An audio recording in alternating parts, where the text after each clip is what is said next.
Là, c'est l'intro, ça va ou quoi? Bon, je me suis fixé un objectif, 3 mois pour percer, j'ai eu l'idée, 3 mois pour se marier, 3 mois pour percer. Bam, donc là, je vais tout donner pendant 3 mois, je vais essayer de sortir 3 vidéos par jour. Donc, monte dans le train, abonne-toi et on se dit objectif 1 million. Ok, aujourd'hui, nouveau petit react d'une youtubeuse Claire. Survivre avec 1 dollar par jour au Kenya. D'ailleurs, au Kenya, j'avais entendu je crois que c'était vers quand? 2015, je crois, il y avait eu des massacres au Kenya. Enfant, on a tous entendu ces phrases qu'on nous a répétées. Ne gaspille pas, il y a des enfants sur Terre qui n'ont pas de quoi se nourrir. Finis ton assiette, pense à ceux qui n'ont rien. Ces phrases sont presque devenues banales. Mais quand on est petit, et peut-être même encore aujourd'hui, on ne comprend pas toujours la réalité qui se cache derrière ces quelques mots.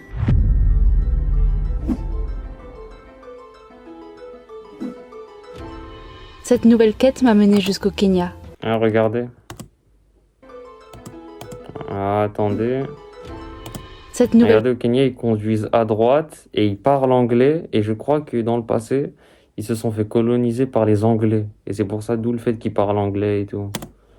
Quête m'a menée jusqu'au Kenya. Ici, 35% de la population, soit un peu plus du tiers, survit avec moins d'1 dollar par jour. Une réalité souvent dissimulée dans les ruelles des bidonvilles et dans les campagnes. Alors j'ai voulu aller à la rencontre de ces gens pour comprendre ce que signifie vivre avec si peu. Comment ces hommes, ces femmes, ces enfants façonnent-ils leur quotidien? Je suis allée voir comment est réellement la vie derrière ces statistiques, comprendre cette réalité bien différente de la nôtre. Après un long voyage de 9 heures en avion, je suis arrivée à Nairobi. J'ai beau avoir voyagé un peu partout, je me suis rarement retrouvée Nairobi, la capitale du Kenya. Dans un environnement aussi dynamique. Les rues sont bondées, bruyantes, ça bouscule un peu partout, difficile d'avancer dans les rues de la capitale.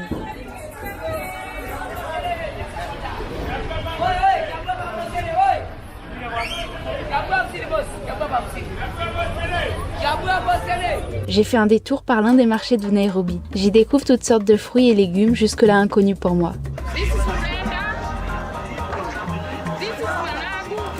Ça, je crois que c'était pour faire du thé, ce qu'elle a montré. Ok, derrière, on voit ananas. Ça, je sais pas c'est quoi. Explorer les marchés locaux, c'est plonger au cœur de la vie quotidienne et s'imprégner pleinement de la culture locale. Et c'est aussi l'occasion de goûter à plein de choses que je ne connais pas. Ça, on dirait des fruits de la passion. On dirait pas, mais ça se mange et tu peux acheter ça au marché. What is the name? The name is Udongo. Pourquoi est-ce que vous mangez ça? Au Kenya, il est normal de voir des femmes enceintes satisfaire une envie en mangeant ces pierres. Elles sont souvent vendues dans les marchés et de nombreuses femmes enceintes les consomment. C'est pas bon, ça n'a pas de goût, c'est juste pour manger. Tu peux goûter, mais c'est pas très bon. On dirait un médicament, ça a vraiment le goût d'un médicament, j'ai l'impression de manger du smecta, ça a exactement ce goût. Le Kenya se distingue par une profonde inégalité économique entre les plus riches et les plus pauvres. Une petite élite détient une grande partie des richesses du pays, tandis que la majorité de la population vit dans la pauvreté. Cette inégalité est d'autant plus marquée par la concentration des investissements et des infrastructures dans les zones urbaines, notamment à Nairobi, au détriment des zones rurales davantage délaissées, avec des opportunités presque inexistantes, ce qui ne fait qu'accroître les inégalités et aggraver la pauvreté. Alors pour comprendre comment est la vie loin du tumulte de la ville, j'ai embarqué pour Kisumu. Et j'ai rejoint, après 2 heures de voiture, le petit village d'Homa Bay, bordé par les eaux du majestueux lac Victoria, le plus grand lac d'Afrique, partagé entre le Kenya, l'Ouganda et la Tanzanie.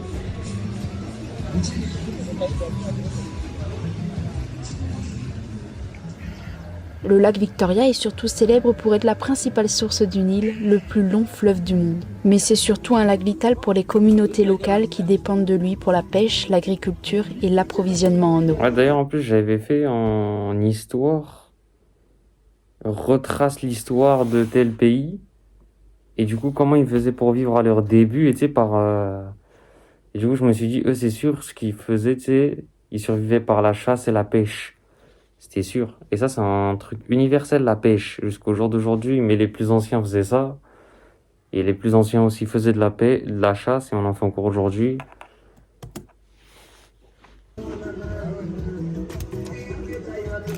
Ce trajet me dévoile la richesse naturelle du pays, des étendues sauvages de la savane jusqu'aux villages les plus reculés, du pied du Kilimandjaro aux rives du lac Victoria.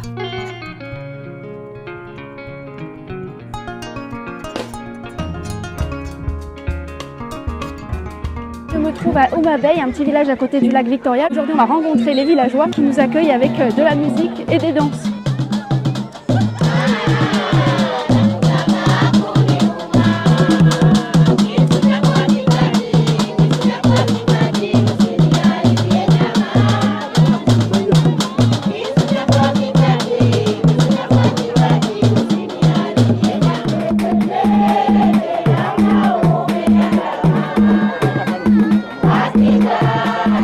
Nous sommes accueillis par de la musique et des danses kenyanes, profondément enracinées dans les traditions et la culture du pays. À travers la musique, les sourires et les gestes partagés se révèle une force collective. Ces relations humaines sont peut-être la plus grande richesse de ce village. Allez, j'essaye.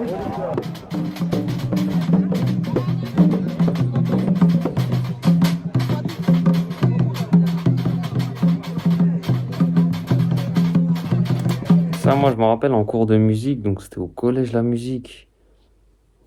Je crois même que ça s'arrête en... Ouais, non, c'est au collège. On avait fait enseigner un tam-tam, là, un truc comme ça, là, tu tapes dessus. C'est pas si facile à jouer, hein. Toutoum, tam-tam-tam, comme ça, là. C'est pas si facile à jouer. Et là, j'imagine même pas 4 en même temps, et là, t'es là, ta. C'est un certain rythme.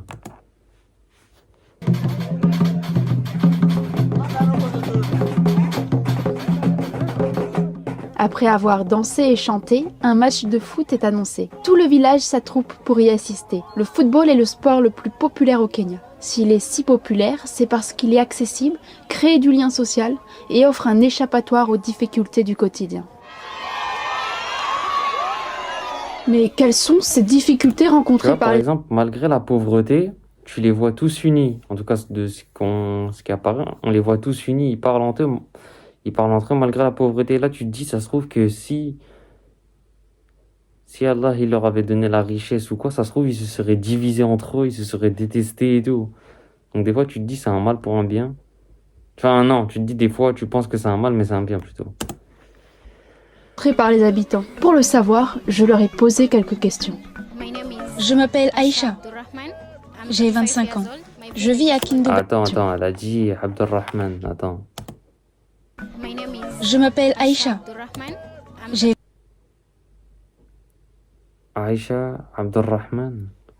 Moi, je pense que c'est une appellation pour dire fille de, et son père, il s'appelle Abdurrahman, je pense. 25 ans. Je vis à Kindu Bay Old Town. En ce moment, j'étudie les soins de beauté à l'université. J'aimerais lancer mon entreprise. J'attends les fonds nécessaires pour commencer, car je n'ai pas encore le capital. Mais dès que j'ai le capital, je débute mon propre business. Comment est la vie dans ton village ?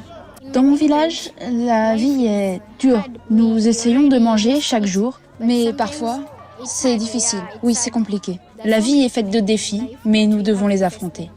Actuellement, je vis avec ma mère, mais je suis mariée et j'ai un enfant. Mon rêve, c'est d'avoir une vie meilleure et aussi d'avoir un avenir meilleur. Mon rêve est de travailler dur pour réussir et devenir quelqu'un dans la vie. Une vie meilleure, c'est une vie dans laquelle tu ne dépends que de toi-même. Tu ne dépends pas de quelqu'un d'autre. Je dirais qu'une vie meilleure, c'est une vie où, premièrement, tu crois en Dieu et tu dépends de Dieu, et deuxièmement, tu dépends de toi-même. Tout ce que tu veux faire, tu le fais par toi-même.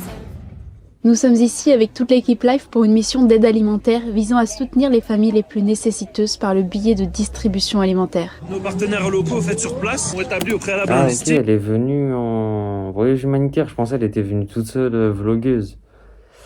Regardez derrière, il y a marqué La ilaha illallah Muhammad Rasulullah. Donc il n'y a pas de divinité autre qu'Allah qui mérite d'être adoré, et Mohammed est son messager.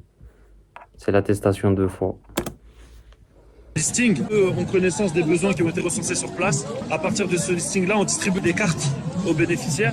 Dès que les bénéficiaires reçoivent leur colis de viande, eh bien, ils nous donnent leur carte. Et nous, après, par la suite, ça nous permet de comptabiliser et de savoir qui a pu avoir accès à son colis de viande. Life est une ONG qui intervient dans plusieurs pays à travers diverses actions liées à l'eau, l'environnement, l'éducation. Une ONG, c'est une organisation non gouvernementale.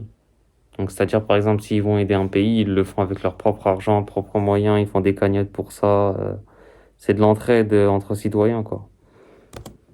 et l'alimentation. J'ai accompagné Life dans le cadre de cette mission au Kenya. Nous avons distribué des colis alimentaires à des milliers de familles dans le besoin, vivant dans des coins reculés comme aujourd'hui, ou dans des bidonvilles comme il y a quelques jours. Je me trouve au cœur du bidonville de Mukuru au Kenya. Ici, la situation sanitaire est compliquée et la malnutrition importante. Et aujourd'hui, avec Life, on va contribuer à rendre ce jour de fête de l'Aïd al-Adha encore plus festif en offrant donc c'est l'Aïd al-Adha. Donc c'est-à-dire que c'est les quand il y a le Ramadan à la fin, il y a l'Aïd, bah, c'est cette Eid là, c'est cette fête de l'Aïd là. C'est pas l'Aïd quand on égorge le mouton. aux familles le plus dans le besoin des sacs de viande afin qu'ils puissent passer une bonne fête. Et pour certains, c'est le seul moment de l'année où ils ont la possibilité de manger de la viande.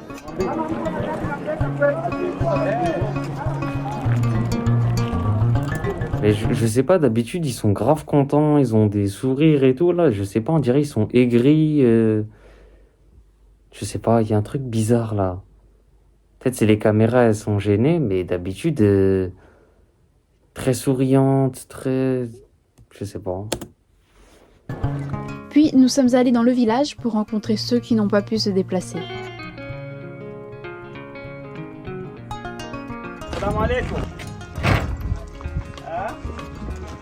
Là, on fait du porte-à-porte pour apporter des colis alimentaires aux personnes qui n'ont pas pu se déplacer durant la distribution. Et donc là, on est dans la maison de Sharifa qui habite le village. Mon nom est Sharifa. J'ai plus Ça de aussi, 80... attendez juste que je perce. Hein. Attendez vraiment juste que je perce. Vous allez voir, hein. Je vais faire des vlogs déjà dans les autres pays. Et on fera des voyages humanitaires. Bon, moi, j'ai pas envie de les faire avec des organisations non gouvernementales. J'ai vraiment envie de les faire tout seul et tout. Je prendrai un camion et je viscère. Enfin, gratuit et tout, je donne et tout. Mais vraiment, je fais des puits et tout.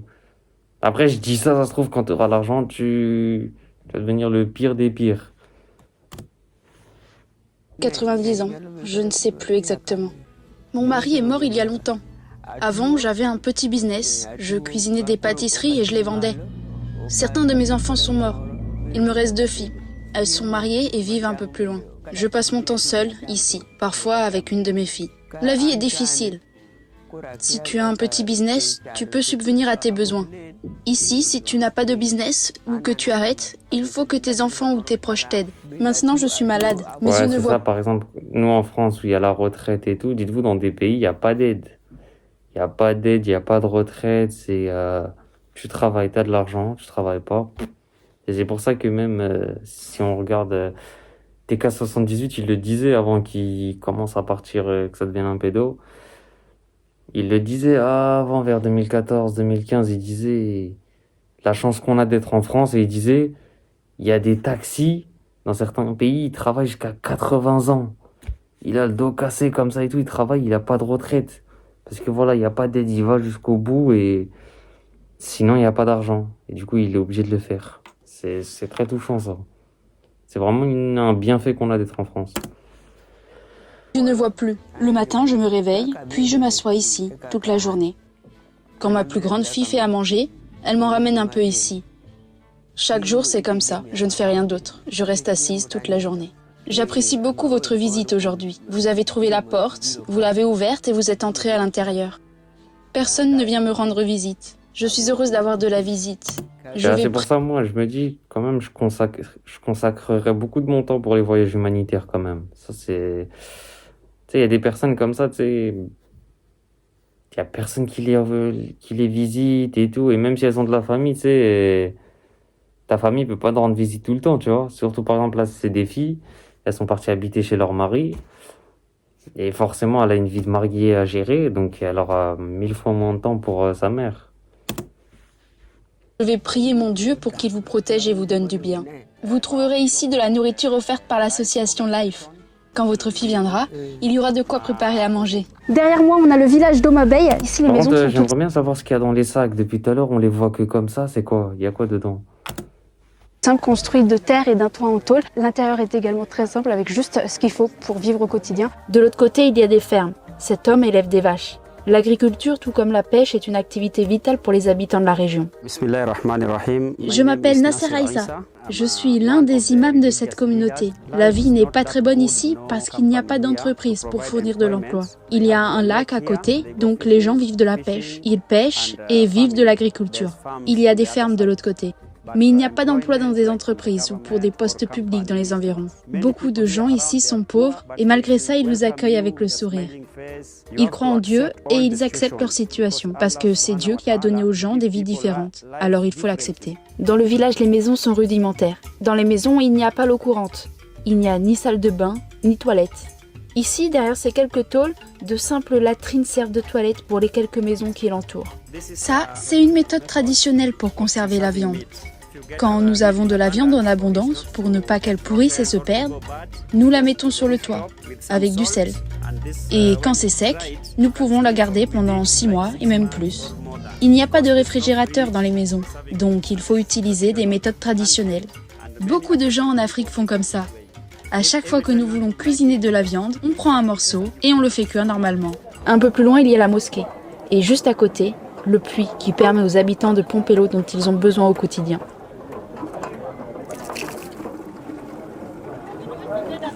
Tu vois, par exemple, là, il a fait un puits devant la mosquée. Qu'est-ce que toutes les bonnes actions qu'ils ont dû gagner, ceux qui ont fait ce puits et tout, ceux qui ont payé pour ce puits.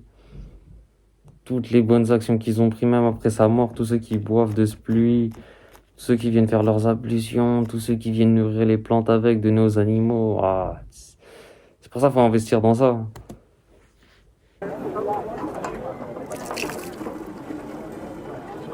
Sur le chemin, un homme m'interpelle pour me montrer le plat qu'a préparé sa femme avec la viande offerte dans le colis alimentaire.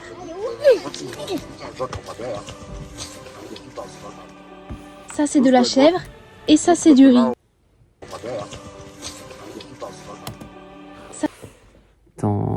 De ce qu'on voit, moi je vois des pâtes. Tu sais, des petites pâtes, les pâtes demi-cercle là.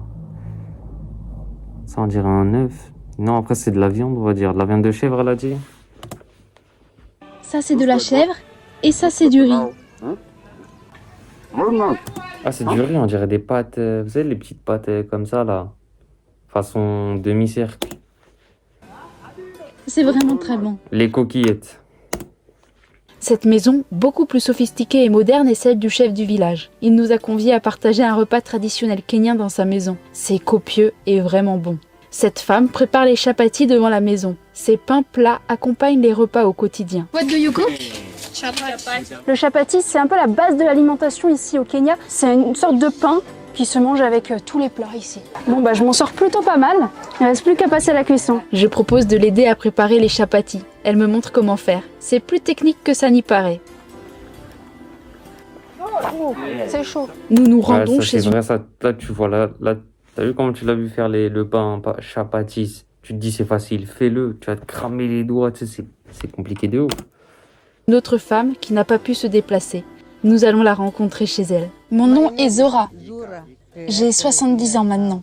Désormais, je ne peux plus rien faire. Alors, je reste simplement à la maison, comme actuellement. Avant, j'avais de l'énergie. Et suite à un problème de cœur, je ne peux plus rien faire. J'ai besoin d'un traitement, mais je n'ai pas d'argent pour payer. Ma vie n'est pas bonne. Mais grâce à Dieu, je suis heureuse. Ma famille prend soin de moi. J'ai travaillé dur. Non, c'est beau quand même, hein, malgré ce qui leur arrive et tout. Ils croient en Dieu, tu sais, ils pleurent pas sur leur sort, ils se disent bon bah c'est ce que Allah il a voulu pour moi, c'est mon destin, je l'accepte. C'est un degré de foi immense. Hein. Mais maintenant, je ne peux plus. Et quand tu ne travailles pas, tu n'as rien. La vie est vraiment difficile pour nous. Si tu veux un petit déjeuner, tu n'auras pas de déjeuner. Et si tu prends un déjeuner, tu n'auras pas de dîner. Combien avez-vous chaque mois pour vivre? 10 000 shillings. Mais le problème, c'est que nous payons un loyer de 1000 shillings chaque mois pour la maison. Je suis très heureuse que vous soyez venus m'apporter de la nourriture ici. Que Dieu vous bénisse tous. Demain, vous aiderez d'autres personnes. Et Dieu vous aidera en retour. Si tu fais quelque chose pour quelqu'un, Dieu le sait. Et Dieu t'aidera. Je suis très heureuse. Merci. Je suis vraiment contente. À travers les histoires de vie d'Aïcha, de Zora et de Sharifa, je comprends que la force humaine réside non seulement dans la résilience face aux difficultés, mais aussi dans la capacité à trouver de la joie et de l'espoir, même dans les moments difficiles. We really thank you and may God bless you and continue helping us. Thank you so much. Je me suis rendu compte sur le terrain à quel point ces dons alimentaires sont un véritable soutien pour ces familles et que chaque petit geste compte. Bye. Goodbye. Bye. Waouh, très bonne vidéo. C'est même déjà moi, même moi à travers la vidéo, ça te met une claque, ça te rappelle à la réalité, ça te dit il y a pire que toi dans la vie, tu peux pas pleurer sur ton sort, il y a pire que toi. Mais nous on voit ça déjà derrière l'écran. Alors mais imaginez ce que elle et tous les lives, toute l'association qui a aidé, la claque qu'elle a dû se prendre. Elle a dû se dire mais vraiment il y a pire que moi, comment je peux me plaindre moi alors que j'ai tout. Eux, ils ont même pas ça, ils ont pas ça et tout. Comment je peux me plaindre? Ils ont dû avoir une claque 1000 fois plus imminente que nous. En tout cas, voilà. J'ai bien aimé la vidéo. Franchement, ça, c'est bien. J'aimerais bien le faire en vrai, moi. Parce que regarder la vidéo, c'est bien, mais le faire en vrai, c'est mieux. Donc, j'espère que ça t'a plu. Lâche le pouce bleu, abonne-toi et non, sur prochain live.